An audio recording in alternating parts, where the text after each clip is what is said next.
पवन सिंह जी का कमरिया पतरे पतरे। लेकिन ये गाना तो पहले भी आ चुका है, टुनटुन लाल यादव ने गाया है इन गानों को। सबसे पहली बात टुनटुनवा के बारे में बतियाएगा मत, ये बहुत ही घटिया किस्म का आदमी है। पता है क्यों? पूछिए अब क्यों। क्यों बताइए। क्योंकि ई साला जातिवाद के अलावा कुछ गईबे नहीं करता है, इसमें यही एगो घटियापन है। टुनटुन लाल यादव की हम बात कर रहे हैं, वो साला इतना घटिया इंसान है कि उसके जैसा कोई नहीं है। जातिवाद के अलावा वो कुछ गईबे नहीं किया है आज तक। बहुत ही गाना उसका हिट उट बजा है। तो महाराज एगो प्रोग्राम में गया था, जानते हैं, एक ही गाना गा रहा था, हमारे सिक्सर के 6 गोली बाद में कहता है बजाओ रे रिकॉर्डिंग डांस।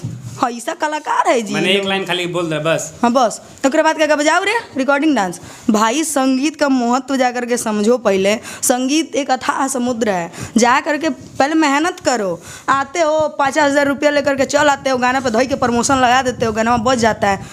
गलत बात है, किसी का गाना उठा के गाना, किसी की माँ बहन को बीच सड़क पे लाना। दूसरी बात है वो शिल्पी भी गाना गाई है, उसको भी हम कहना चाहेंगे रे इतना बढ़िया लेवल पे जाके इतना घटिया काम करने का जरूरत थी। गाइए माही मनीषा फरार है। हाँ सही बता रहे हैं, वो चूतिया टुनटुनवा जो है ना उसी के साथ गाई है। उसको इतना अच्छा लेवल पे जाके इतना घटिया काम करने का जरूरत थी। वो लड़की नहीं है, पवन सिंह जी के साथ गा गई है। उनसे मुझे नहीं लगता कि पवन सिंह से ऊपर भोजपुरी है, ठीक है। वो उनके साथ गा चुकी हैं, जब उनको इतना घटिया काम करने की जरूरत थी।